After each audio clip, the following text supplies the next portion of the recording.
Good afternoon and welcome. Thank you for being on time today. We are visited by some artists and activists from some small islands. Do you want to? I didn't ask which island.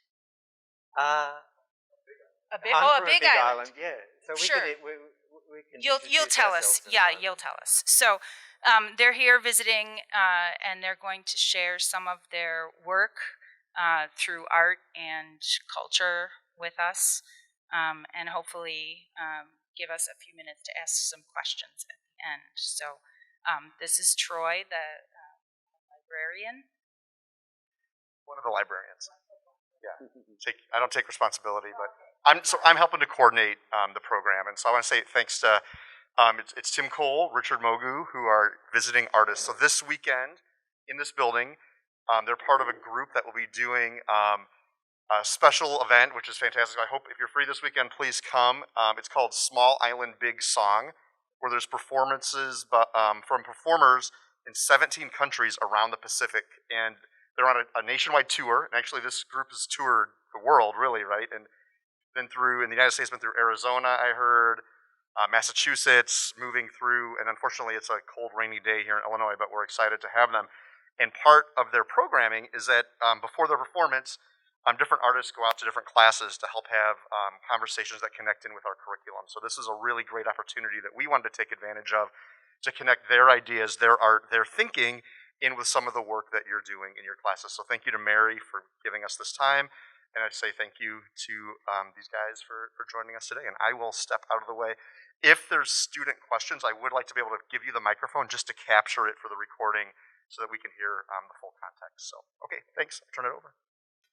Great. Well, yeah. Thank you everyone for being here, and it's groovy to be here and sharing our stories. Be here with a bigger group of musicians, as Troy mentioned, from across the Pacific and Indian Ocean.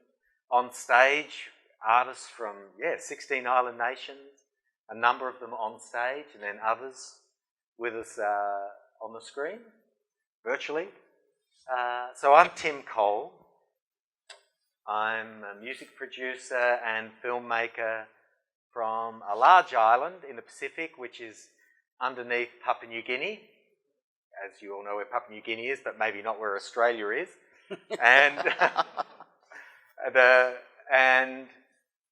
So for the past 3 or more decades, I've been working on cross-cultural projects at the intersect of indigenous knowledge and those perspectives of relating to environment and maintaining cultural structures, and my background, which is the outer suburbs of Melbourne, a place called Frankston, which is very sort of, I guess you'd say, white working class background I grew up in, and how I ended up working with Indigenous Australian women, recording women-only in-mass sacred songs on their island, or up in the highlands of Papua New Guinea with Richard Mogu here, recording traditional Kwakumba flutes. I don't know, but I did. So I'm here to share some of the perspectives and some of the ways of thinking and music production that I bring to my art to try and embody different ways of seeing the world and relating to each other and environment. So I'm going to go into some depth about that. So that's who I am, and sorry if I slapped my chest and you heard that pop through. Yeah, this is my gig. I'm principally a filmmaker, audio engineer, so freelancer. Now an artistic director. Hi, I'm Richard. My indigenous name is Lisati Mogu. I'm a contemporary artist.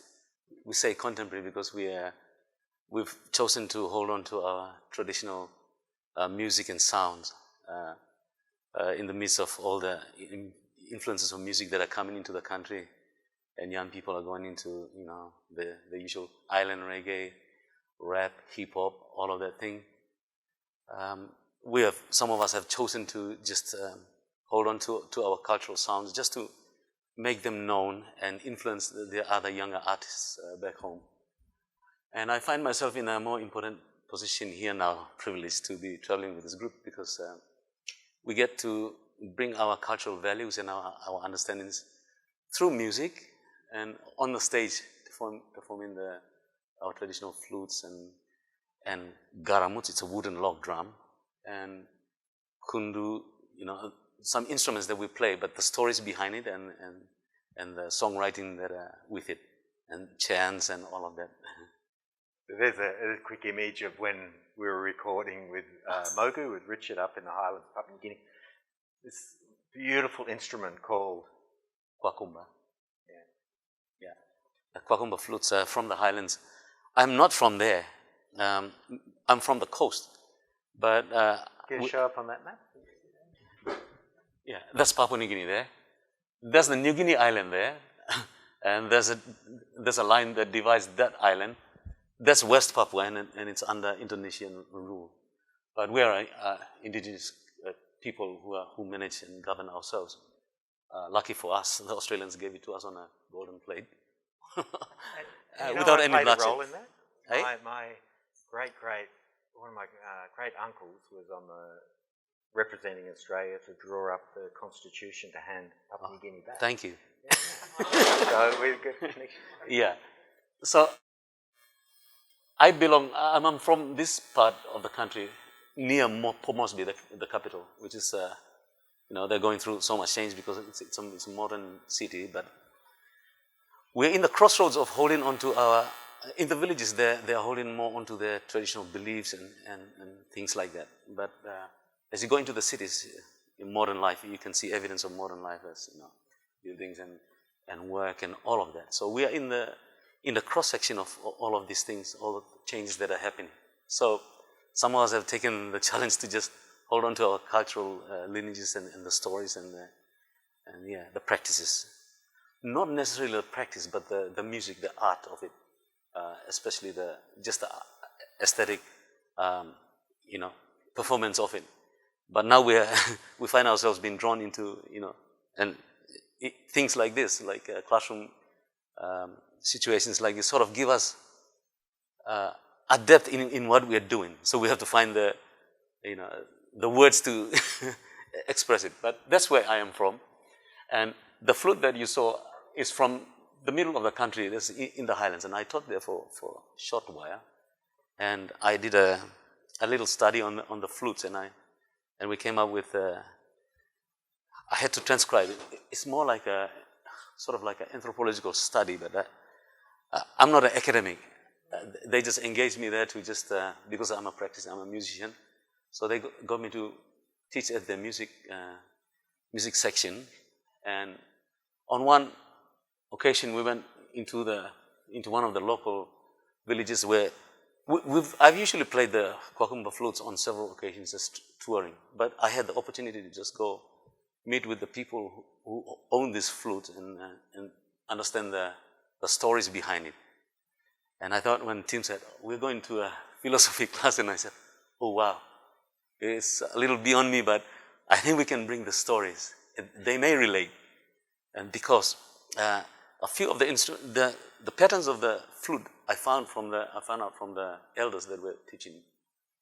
And they said, in the olden times, this was the flute was seen as a spirit voice. No one saw the flute. When they played it, the men played it in there. We call it a houseman. A houseman is where it's an initiation place where no girls go there or women go there. But when they heard the sound of the flute, everybody would just run away and hide. It's no longer, it's dying out, but that's how the elders told it to me.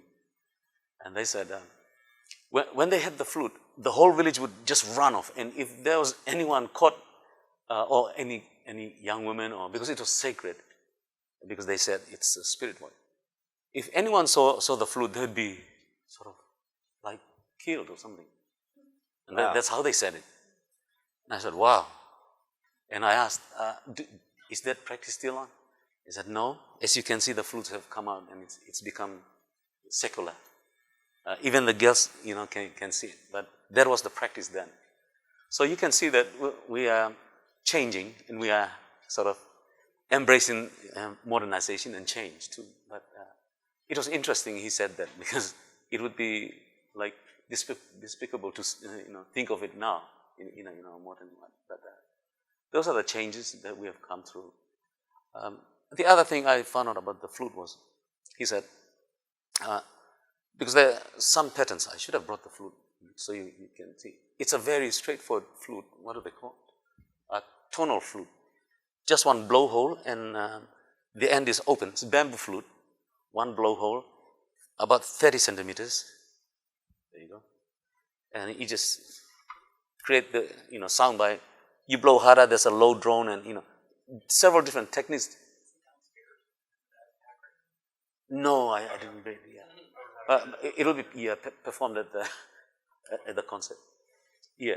So those different patterns were taught to the initiates. These are young boys who would go into the houseman and they'd be taught. There's a picture there, right? Yeah. They'd be taught their legends and the stories of how they moved from one place to another, and their ancestral lineages, and who was my grandfather, and why you are here. Why you are here is because your grandfather came and defeated this tribal people, and then we own this land, and now you are here, and all the stories were passed down through different levels of learning the different patterns. So that teaches all of these things, but also about manhood, about hunting, how to hunt a pig, or how to hunt like food, and how to look after their families, how to build a house, how to build or make a bow and arrow or a spear. All those skills and knowledge were taught in that place, in the house map. So along came also music and the art too. So that's what he was saying. So, and when he told me that, it reflected to me, and I said, wow, this could be like and they decorated in such a way that kumul feathers, cassowary feathers. Yeah. It's a highly valuable animal. They decorated with all these things. So it's like I resembled it like a scepter in the Westminster one. There's a scepter thing that sits in the House of Parliament, and it was like that. That's how I likened it, compared it to in a modern setting. So these were the things that sort of helped them nurture their young men. Mind you, for the ladies, there's also a house married too. So the women, the elderly women, the aunts and the aunties would teach the young women about, preparing them for marriage and courting period and up to marriage, and how they will behave like in their community and society. So I just introduced myself and went straight into it. No, that's good. That's great. It's really interesting. It's just a glimpse of what we will talk about, I think, this afternoon. It's a good segue too. I'll bring that to this map again. With the project, our project Small Island Big Song, I'd like to share a bit of the origins of that and the motivation about that. And one thing is to draw on musicians like Mogu, Richard Mogu, Lazati, who for us are song keepers. They're keeping alive the cultural lineage embodied in the language, in the music, in the songs, in the cultural practice of the places where they're from, of the earth, the parts of the earth their culture represents. Because their language, their instruments, this culture has been shaped, through generations of living with nature and with communities in these places.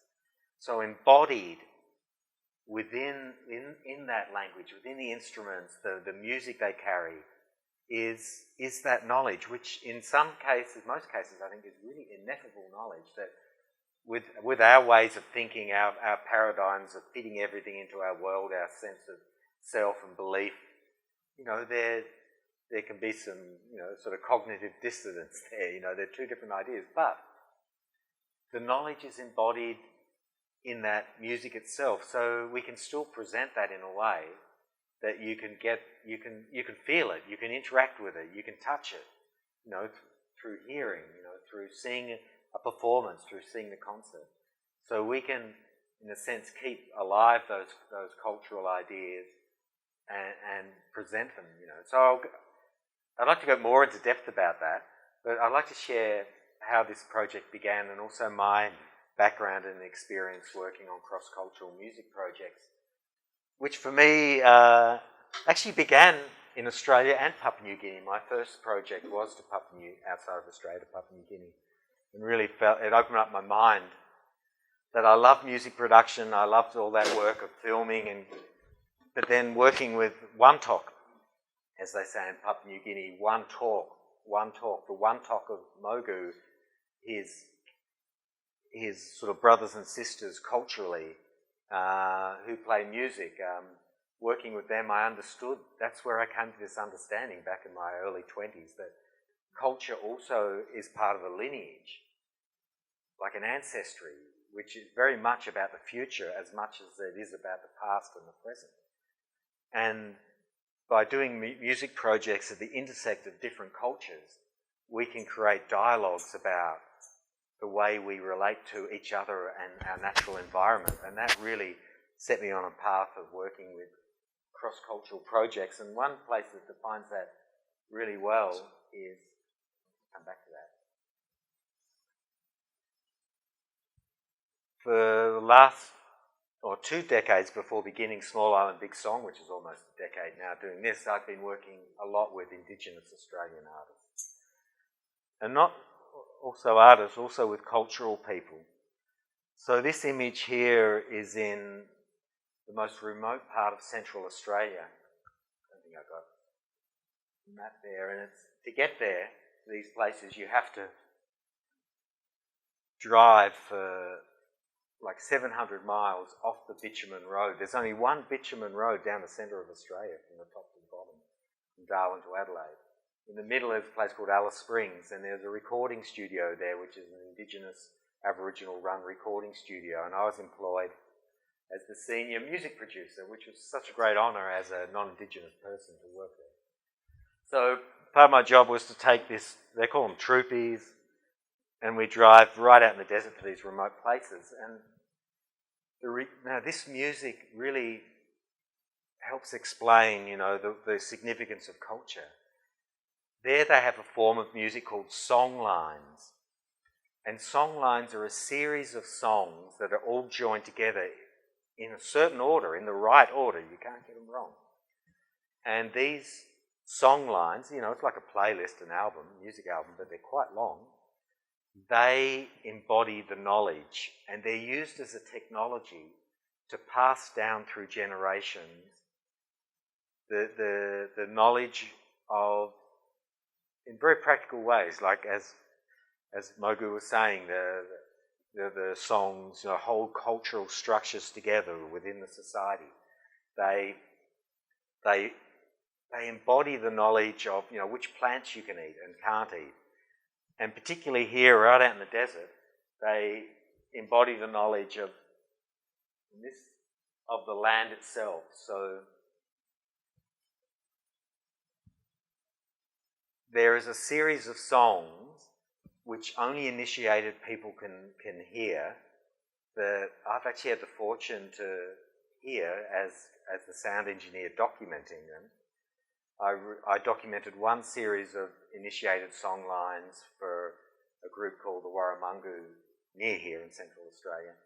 And though it took 2 days, 6-hour session each of those days, must be like, you know, about 6 hours of continuous songs, some of them 20 seconds long, some of them 5 minutes long, all sung in a specific order.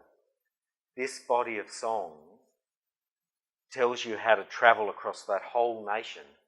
Australia was divided up by about 500 Aboriginal nations before colonisation, and in the desert areas they still maintain their Indigenous national borders, languages, cultural practices, and for Indigenous people to cross those borders you need to ask permission. That's why there is a welcome to country, we call it here, that's now being picked up around the world, land acknowledgement. You actually literally had to do that to get permission to go into someone else's land. So these songs also, and the reason I was chose to record it, because I've been working with Indigenous artists for so long by that time. I'd been respected to sit in those circles, and I can't speak the language. I'm not going to remember these songs. I recorded them onto different formats that went straight back to the Art Centre, which is managed, and the recording studio are managed by Indigenous people. It was archived, and only that particular tribal group can go and access those recordings. But the reason they did them is that these recordings stand up in a law of court to show ownership of the land. And in Australia, Indigenous people can show that they're the traditional owners of huge areas of land by singing the songs, or in our case, showing the recorded version, all sung in the right order of their land, of their land. So these songs actually had power, you know, and it's been shown that these songs have maintained their cultural structures and maintained the land, you know, in some of the most fragile environments in the world for over 40, 50,000 years in Central Australia. And I'll show you a little bit now. And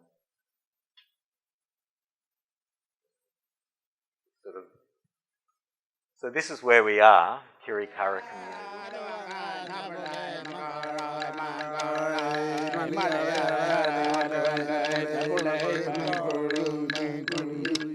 So that's an open song, like a secular song, as Mogu said. Some songs everyone can hear.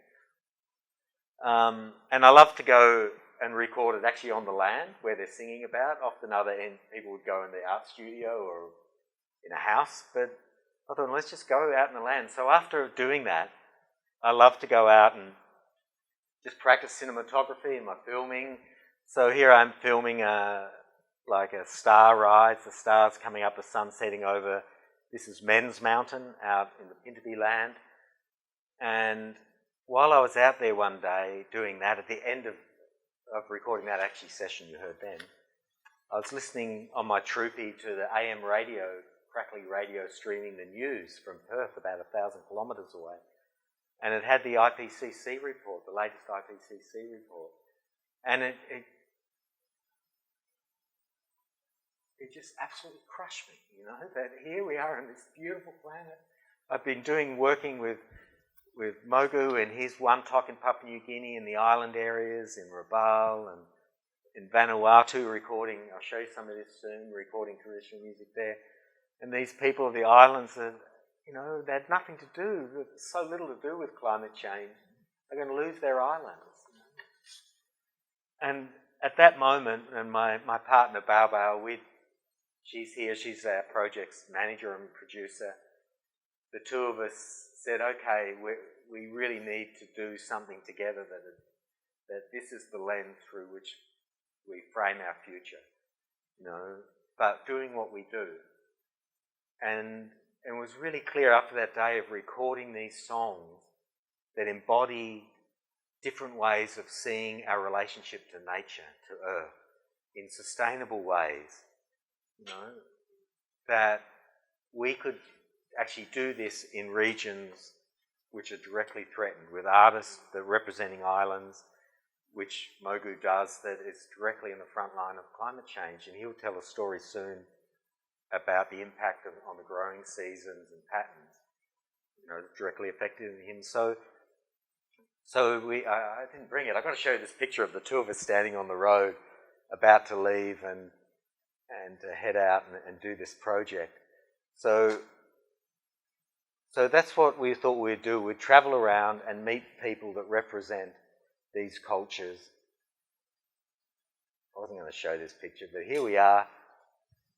There she is, and we packed everything we had up our whole life, and we drove out of Alice Springs, and we had a dream there. What we were going to do is we were going to travel across the Pacific and the Indian Oceans, beginning contacting artists I knew like Richard and through some we knew, and go meet them to record the song keepers, the people that carry, like those people in the desert, the people that carry the cultural knowledge in their music practice, which has been passed down cultural lineages over countless generations, that he's keeping alive through the kukumba, through the kundu, through the singing the traditional chants. You know, You carry it, it's in you, it's you. You know, meeting them. And the idea we had to capture this knowledge was to record them,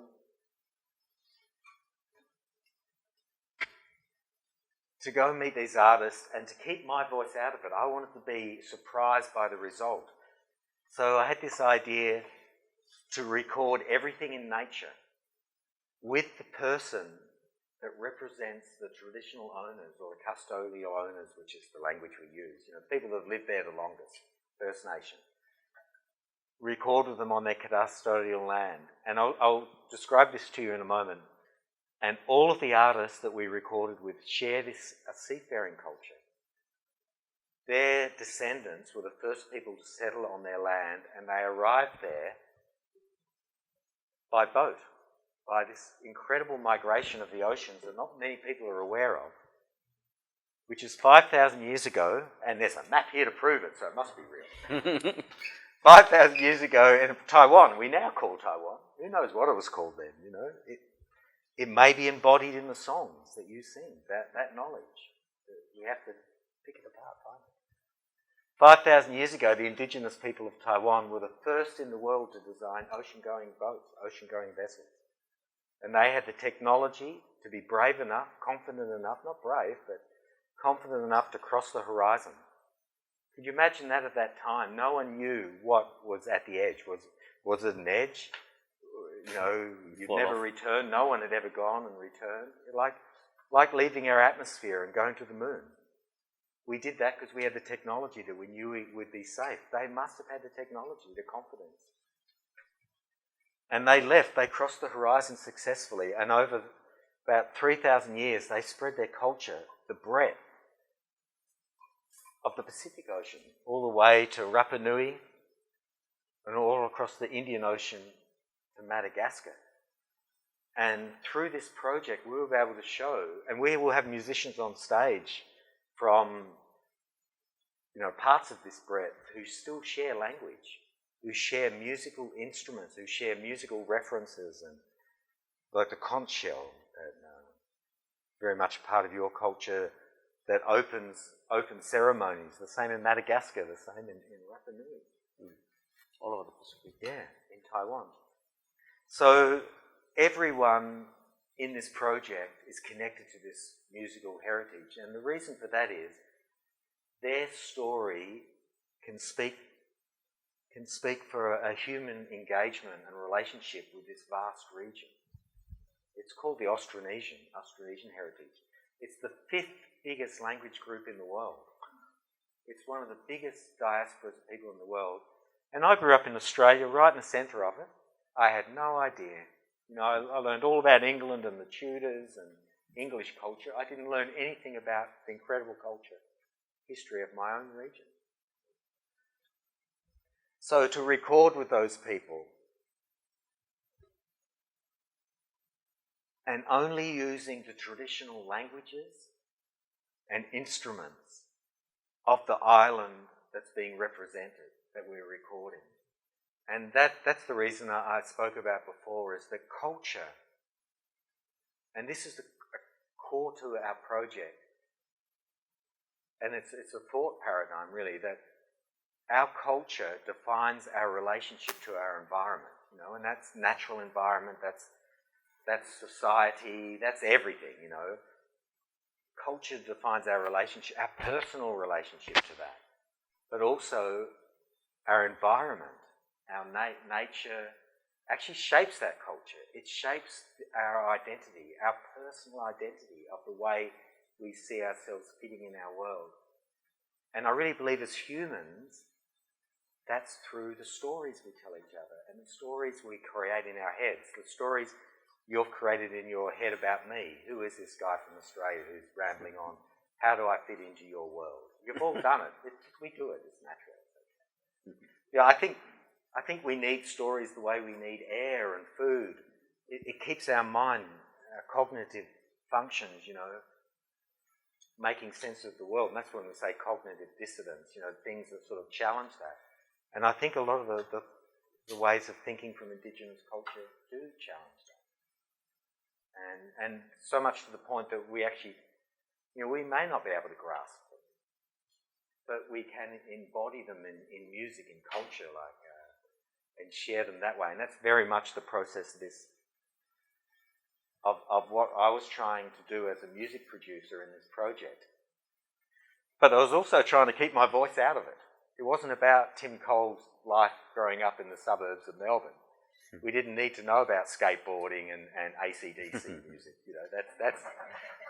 That's another culture. Yeah, that's the first band I ever saw was AC/DC. How was that? Which I love. Quite love my culture too. So let the artist decide where they record, what they record, and how they present themselves. I can't tell Richard, this is how you have to look to be yourself. No, we just said, just present a song, present yourself, how you feel proud being you. How do you want to represent your identity? How do you want the world to see you? And it really varied from traditional clothing to a mix to just how they...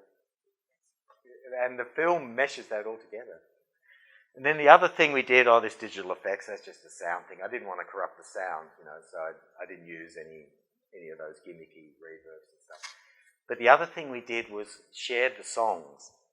So where we would begin a song on one island, say, and this was up here, was recording with Richard. It's more over here, but you've got to fit these circles. We'd share the song when we got to Madagascar. And I'll give you a quick example, actually. We're doing okay for time. So this song here, it should have come up. Hasn't come up yet, why not? Featured artist map, Nakawara To'o. Yeah, so this song, Nakawara To'o, which is from the Ari Ari language of the Solomon Islands. So we actually haven't got a picture, but it's here. It begins with a musician called Charles Mamarosia. There he is there, from the Solomon Islands. It's just under there, next to Papua New Guinea. So he began one of the songs, and he played the traditional orepi, which is panpipes, and this is called an awa. And he sung in his Ari Ari language a song about respecting the treasures that are passed down from previous generation. And they're the treasures of nature, the actual practical things we live off, and the knowledge of how to maintain that relationship with those treasures, how to be sustainable. So it's a song about that. So we took that song first to Madagascar, and this musician Rajier added some vocal percussion, and then this other musician Sammy, and Sammy's on tour with us now. You're going to love him, isn't it? So he's the master of all Madagascan instruments. He added the kabossi. Then we went to Taiwan, and Dello added a jaw harp, we call it quaka. Richard's a master also of the sus harp, the jaw harp from Papua New Guinea.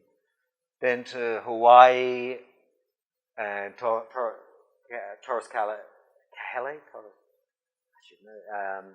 he added the ipu, which is a traditional gourd, thumped on the ground. It actually became like the kick drum sound for this song. And then back to Papua New Guinea, we went to a place called Bougainville, and there recorded with a bamboo band, because Charles played the acoustic guitar as the guide track, so everyone was listening to that when they added their elements. So no one had heard the song before they added to it, and they all also added their own songs. So at the same time, we're gathering songs, and I didn't contribute anything. Everything was all these people all improvising, and the idea was to create a song line that links all these places through sharing culture and adding culture together. It was a method of producing music to speak about relationships to nature, in a sense, let nature itself speak through the songkeepers of these places. So we added these bamboos because Charles played guitar, which is a really rhythmic instrument, and it's polyphonic, he played chords. And whenever I took it out of the mix, there was this big gap. There were no chords supporting the song. Here they play big bamboo tubes with thongs or flip-flops that are tuned, and there's an orchestra so they can play many notes at once, so it's like chordal. And that way we could take the acoustic guitar out and only have the traditional instruments that speak for a relationship with the ocean. Not like the guitar speaks about a relationship to Europe or something. So the music itself embodies the knowledge, the medium is the message, more than the message, like that Marshall McLuhan said from the 60s. And that's really my belief, is the cultural paradigms are actually embodied in the structure themselves. You're here at school. This school, as an institution, has a certain framework it's structured in that only allows certain patterns and ways of movement physically around the class and in classrooms that creates a way of thinking that's embodied in the structure itself. And we get locked into them. Why do we have 7 days in a week? There's absolutely no reason why. Maybe 365 days in a year makes sense the way you have to spin.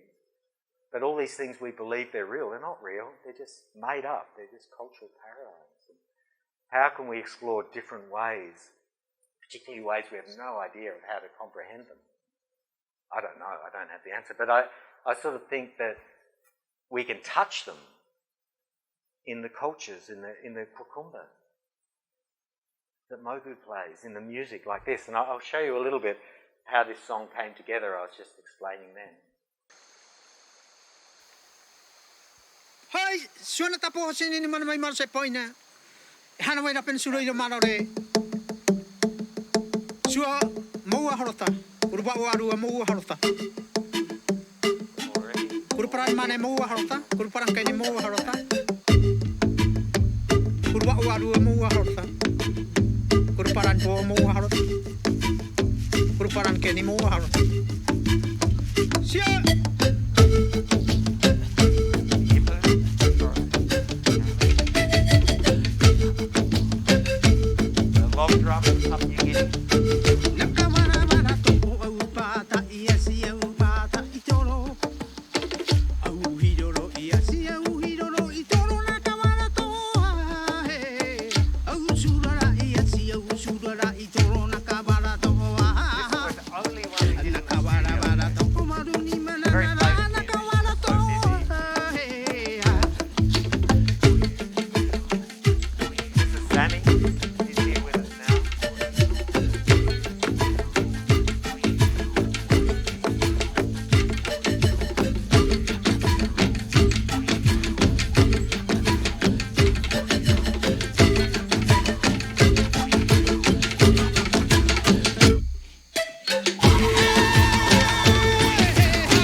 So this is my method of trying to embody that cultural knowledge, in a way that keeps my voice out of it.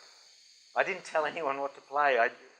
Charles wrote the song, and I shared that with other musicians that just listened to it and they improvised on their own land with their languages and instruments. And, oh, look at this. And Charles made this quote while we were doing it, from his indigenous perspective, from his people. Kindness to our ground, to nature, and to each other is what makes life sustainable. If everyone is kind, everyone is rich. Mm-hmm. Yes. Yes, that's right. If we all sort of respect and kind to each other, we're all wealthy. Yeah. And these are sort of the ideas embodied in the music, in the culture, because then we interviewed the artist as well, and on the CD some of those come out. But in the film we didn't put those interviews in the film because the medium is the message. And if we put them in the film, a conventional documentary is a Western form of storytelling. We were trying to decolonize the film structure even and make a song line. It's all these songs that were contributed to by artists representing their homeland from choices they made. And by keeping out the interviews and the Western structure, I'm just hoping to create a form of narrative that was resonant to the oceans and islands, which was a bit hard actually, because a lot of film festivals said, oh, it's just a bunch of film clips joined together, so we couldn't quite get, into a lot of festivals, but some picked it up. And it's all right, I'll stop rambling at the moment. I'll play this in the background. It's quite... I mean, this sort of... Look at this cultural practice here. I mean, you don't much get closer to sort of nature and environment and culture and the interweaving of it all than...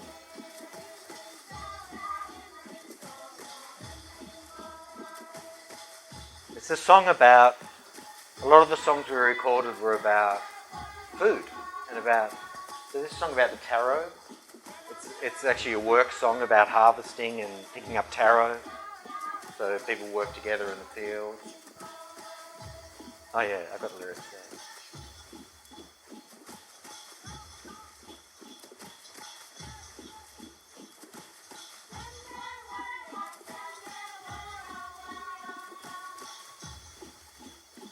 Yeah, so I just to add one more thing and then we'll keep wandering on the conversation and we'll pick up this about food.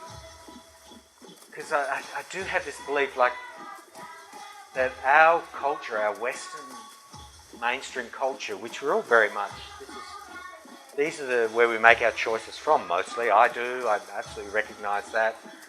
The framework of bringing this tour across the US, it all fits in with all that. We live in it, I do make my choices from that. It is my personal identity as well. But, sorry, hit the mic. But I also believe it's failing us.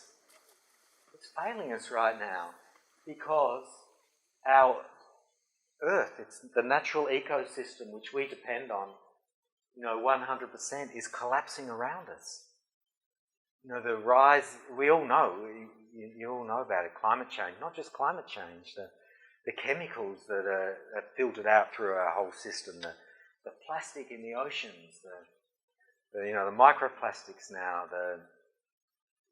there are so many things that our environment's breaking down. If that, and Mogu's going to tell a story soon that shows that and the reactions that people live with in the field, but if that happened on these islands, it's life and death really. That they jump up and down and solve it and react and find solutions, but we sort of ignore this that's going on. So that's what I was saying. Our culture is failing us. We should be, like as Greta Thunberg says, the house is on fire. We've got to act, but we're not. So what are other cultural perspectives that we can explore? And one is, for me, people that have lived sustainably on small islands for countless generations and have maintained sustainable communities for countless generations, their cultural knowledge, their way of viewing the world, the stories they tell themselves about their relationship to their environment, those stories embody this knowledge of how to live sustainably. If we could go and record those stories with as much integrity and authority and authenticity as possible through this, well, there's my idea, this technique. Maybe that's not the best way, I don't know, that's the way we did it. We might just be able to capture some of that essence to share on Spotify, in our music, and YouTube, film clips, on stage in a concert, which you all have to come and see. It's really extraordinary concert. When we also embody it with the lyrics, we sing about these issues as well, but in languages you won't understand. Unless you take a crash course in Motu or Pidgin English. So I wanted to segue back to Mogu now with some like practical examples. Like the water women there from Vanuatu were singing about the taro and about how the taro is so essential to their look, another quick thing about in the desert, like when they do the songs, the songline, each song might be very simple about planting the taro, but there's knowledge extended to that. It's like a way of remembering. There's whole paradigms of how we live together, you know, that by singing a song it reminds the whole structure. So it's like thought memory tools, like technology. So Richard was telling a story this morning about her connected that story about the shift in seasons that are being experienced on the islands. Oh yeah. Yeah, could you share that?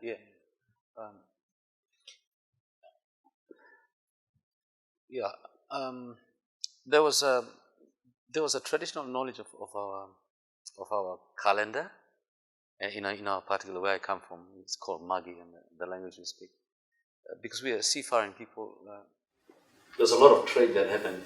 We trade. I'm not wearing it, but it's a form of currency.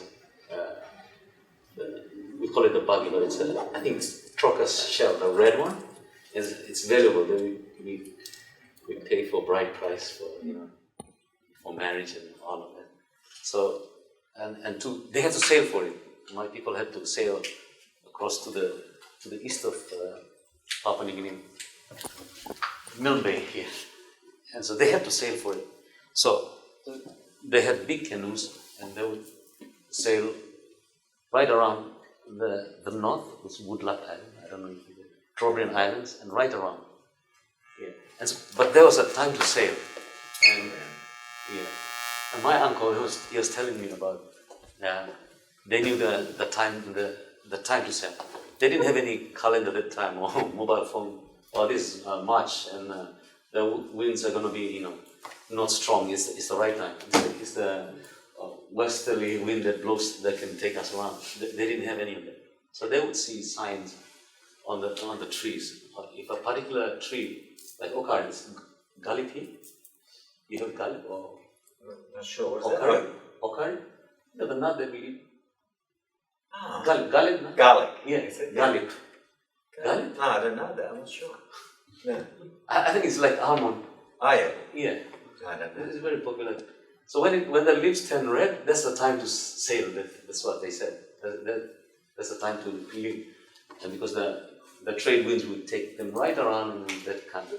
But before that, because everything is connected, they'd have to garden, and so the gardens that like yam it can stay for months till they're going back, or sable, all those like rich stuff they would take on board to sail. These are like staples. It's like bread and flour. The yam is every meal. Yeah, you can take it on board the voyage and travel with months on hand, and then come back.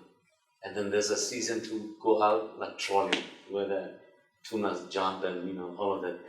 So everything was in its time and season. I wrote a song about it, but he was telling me about all of this knowledge, when to plant this particular type of food, and when to plant. When the rains would come, it might get flooded. He was telling me about it. And lately, I asked, did anyone document this so we can have some knowledge of at least what happened at that time? He said no, because it's all confused now. Because of the weather patterns have all changed, and it's a really big challenge. Of course, they don't go out on this long sea voyages anymore for trade, because now they can go to the store to pick up rice and flour and sugar. We just replaced the basic food. So all of that is like traditional knowledge now gone out.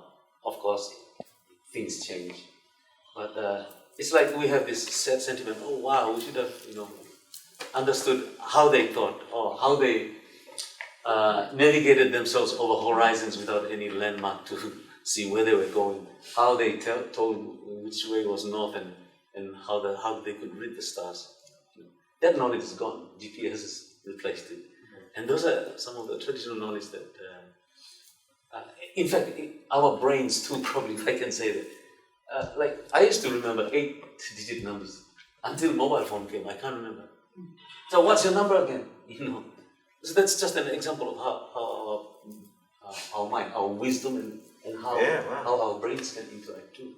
I just understood that, you know, in a small way like that. But can you see how far we've gone away? So, to my own personal belief, there's a connection, and it must connect. There's a lot of things that we can learn from each other, from cultural knowledge too. And of course, I felt, coming on the tour, I felt I was a little bit backward because almost anything that I said was very sensitive. Like Selena, I just said, oh, because one of our girls on the tour, her name is Selena, she's a climate activist. And I just made this thing about, she was going through her, you know, stress moment. And I said, I think girls handle stress not like less, how will I say it? Not as well as men. And she said, that's a very sexist comment. I said, I'm sorry. So I had to apologize. So I'm caught in a world now with two different conflicting ideas too. But at the same time, I'm learning it. I'm trying to adjust too. And so if I can have that same attitude, I think we can have the same attitude too. Yeah. That's my mindset too at the moment. I think we can learn a lot. From mine, also if I can touch on the music, I also, since this is a philosophy class, right? I also, back home, I also play in a gospel band. And, you know, we were taught the Christianity and all of that. But I also hold on to our traditional things, like, so these things are in conflict with each other, in my mind. You know, where's morals, where's ethics? You know, all of these things are just clogging up my mind. But, and then we get on tour, and there's a young lady, Salyani. She's from Taiwan, and she has a girlfriend too. So that's a bit of, you know, the clash came in. Even though from my upbringing, like Christian upbringing, just like, I'll go like that, you know. I look at it strangely. But then we are on the tour, and I just accept it. You know, I'm in my mind and in my heart. I just accept that and say, there's a lovely soul, there's a lovely person. They always come and they make sure we are fed. And I'm thinking to myself, how could that be, like, you know, so wrong? We just embrace each other. And I think it just goes down to the bottom line is, we just learn to live in love and accept each other and coexist. I think that's the philosophy.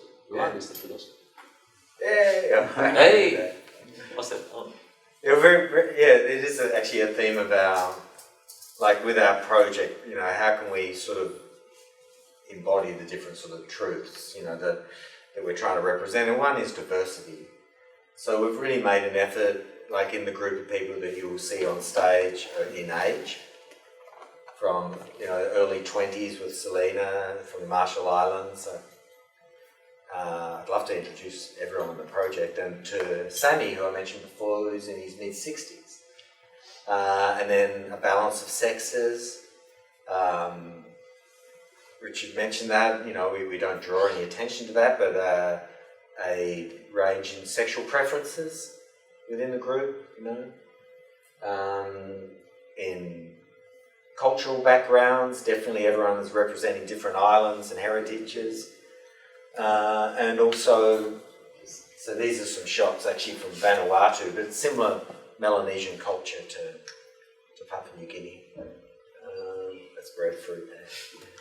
And yeah, because another thing I believe with all, this is just artistic actually, is the richer and the more diverse you can make the collaboration, but yet with the centre all sharing the same centre. So the artists we have represent also different musical backgrounds. Then in Mauritius, their traditional music is based on these patterns, rhythmic patterns that come through from Madagascar, that are 3, 4, 6, 8, you know. Amazing music called Sega.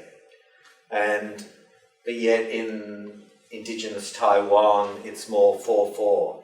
but they're really good with these beautiful melodies and harmonies, and then the Papua New Guinea rhythms. I mean, some of those are just undefinable. The Garamut rhythms and What rhythms and what types Holly of rhythms and pitches? stuff. But we can unite all these different sort of music sensibilities as well, which through the one heart. And the one heart is there's the shared seafaring heritage. There's a shared respect and love just for nature, for Earth, to do what we can, in the light of the environmental breakdown of our planet, to protect our planet. And respecting that we all represent the cultural voice of our islands. And so that's the heart of what keeps everyone, the different wedges of our project, the people on tour, the people who contributed to the album, the bigger picture of all the artists who contributed to the whole project. So we're sort of coming into the last 15 minutes.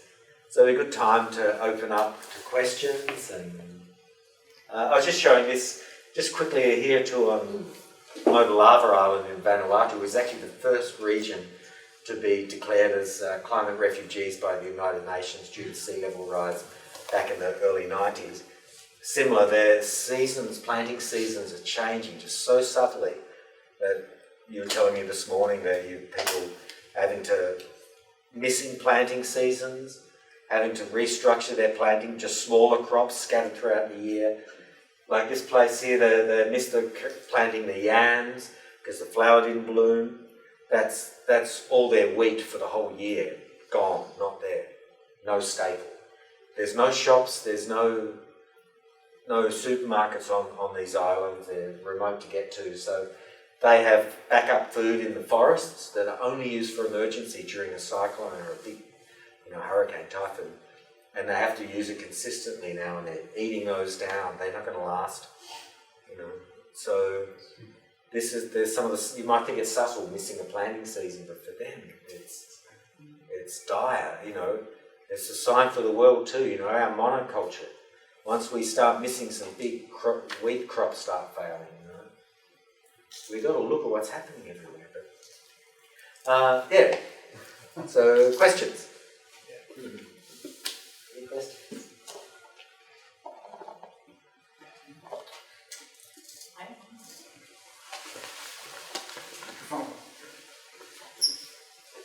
So I was thinking, as you were talking a little bit about environmental racism and how that's a problem even in the U.S., particularly the example I can think of is that people who live in communities of color tend to breathe more polluted air than people who live in more upscale, wealthy communities. And that, I wondered how environmental racism, as it's affecting the globe, impacts you personally, maybe psychologically, emotionally, materially, any of those ways. Wow. Well, some of these, they're two big questions, and I wish Selena was here to answer some. One is very practically, some of these regions where people live, this is in Papua New Guinea as well. You can see the sand bags there to keep the rising sea out. They're coastal living people and subsistence living people. They're losing their islands. This is another one. One of our artists, Charles, who you heard before. Every 3 months, the sea comes up like this through their island. So these are practical ways that they don't have the option to leave, even to move further inland. They've got to negotiate land with other traditional owners. And the other one, I've got a crash here. I think the other one you mentioned too, and this is absolutely one of the huge motivations of our project, is the sort of the anxiety and over. I'm trying to get back. I've got a crash, but they can stay there. Well, this is one reason I'm doing this project too. I would hear this tragic news of what's happening, and it's like debilitating. How can we live with the knowledge? Reading I follow the New York Times and the Guardian and the News and BBC and the reality of what's going on. I think our scientists are doing their work, being reported. And so one way is by connecting with like-minded people and putting that anxiety into action and creating this album and this concert. And there are songs in the concert which actually go right to the sadness, the depth of that loss, and we put it on stage and we take the audience there. But by going there in awareness and comforting each other, there's actually strength and empowering, and we can actually respond and act. That's not shying from it, but confronting it through the agency which we have within our sphere. You know, what can you do here within this school? Are there groups you can connect with? How can you express that in a way that allows you to carry it through connecting with others, in our case through musicians? And we hope our music can play that role too, that we're not so much here to point the fingers and make people feel guilty. We're here to put the awareness up there on stage and in the music, that we can confront that reality and find empowered ways we can solve it, and we can come together and shift culture too, and all those things. So Selena, very much on stage, you'll see her, she was at COP21 meeting, and she spoke at the closing plenary, and she gave a speech. Well, she reenacts that speech in our concert. And that speech, as an 18-year-old from the Marshall Islands, that if this is a story for our island, it's a story for the whole world. You know? And actually, just before she gave that speech, her delegation, Tony DeBrew, the leader of it, she said, is 1 point, and they locked in the 1.5 target. It was their delegation and her speech. She said, is 1.5 enough to save our island? He said, no, it's actually not enough. But it may be enough to save the world. So half an hour later or so, she got up and delivered that speech, knowing that, wow, this is not even going to save. But it locked that in as a target, which at that time we were hopeful of meeting, which doesn't look like we may not, but we still can. And it's vital. You look at what's happening on the planet now at 1 degree. 1 degree, the fires down the west coast of America. Countless things. It's logarithmic at 1.5. About to lose the Great Barrier Reef in Australia. Richard. Yeah, so another question. I rambled, so that's good.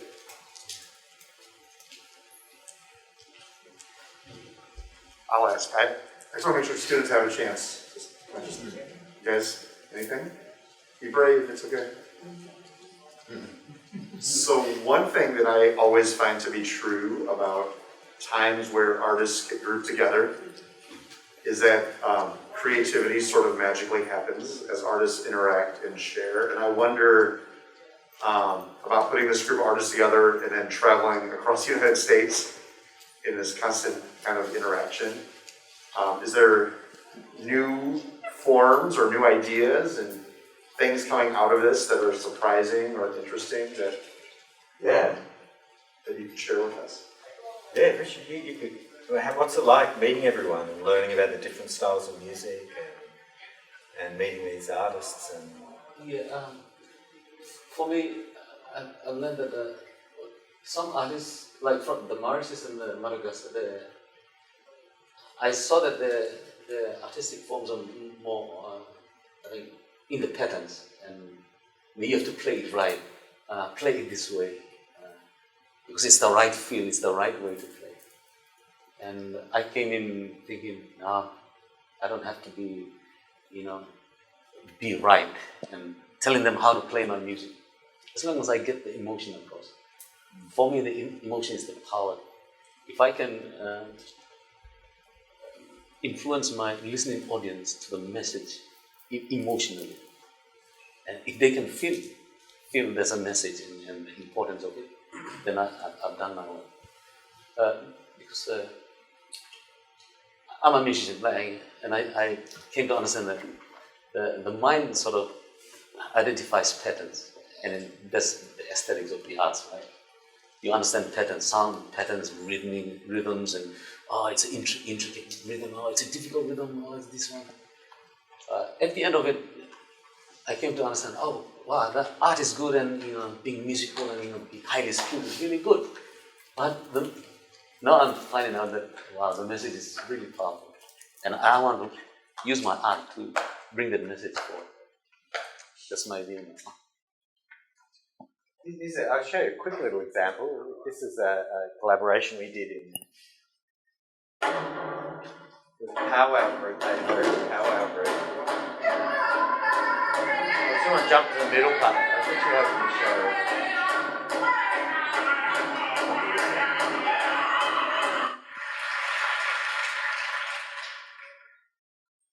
Yeah, so I'll just show a little bit of this.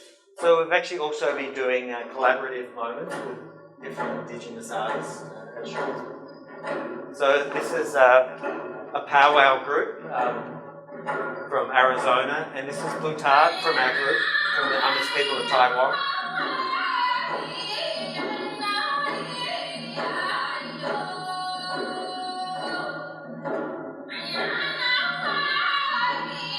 That's their traditional style of music, Amish chant.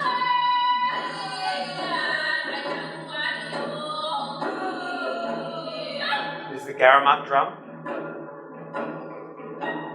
There's Sammy with the flute from these drums. This is the Mauritian group here playing the frame drum from Mauritius called the Ravam.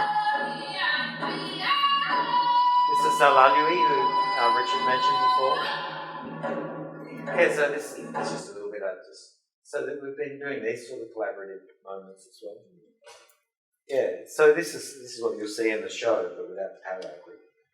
It's amazing, you've got to come. It's really, really powerful show, the music. I'm convinced. I have a follow-up for Richard. You mentioned that you're trying to inspire emotion in the audience. Is there a particular emotion? We talk a lot about how emotion impacts knowledge in this class, and so I wondered if there's a particular emotion. Is it compassion, fear, frustration, all of the above? Yeah, all of the above. Not necessarily fear. I don't want to bring fear, because I believe we have to be positive in our challenges. We got to face it head on and be proactive. Like we got to find something to do to help.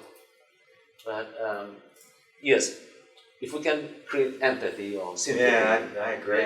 And compassion, because those are the underlying things where all human beings must embody in their day-to-day life for us to fix problems around us.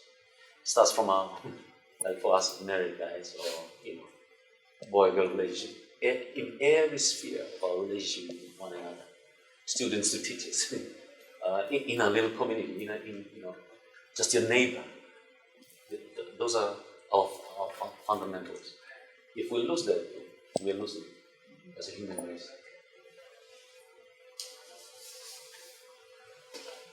Any final questions?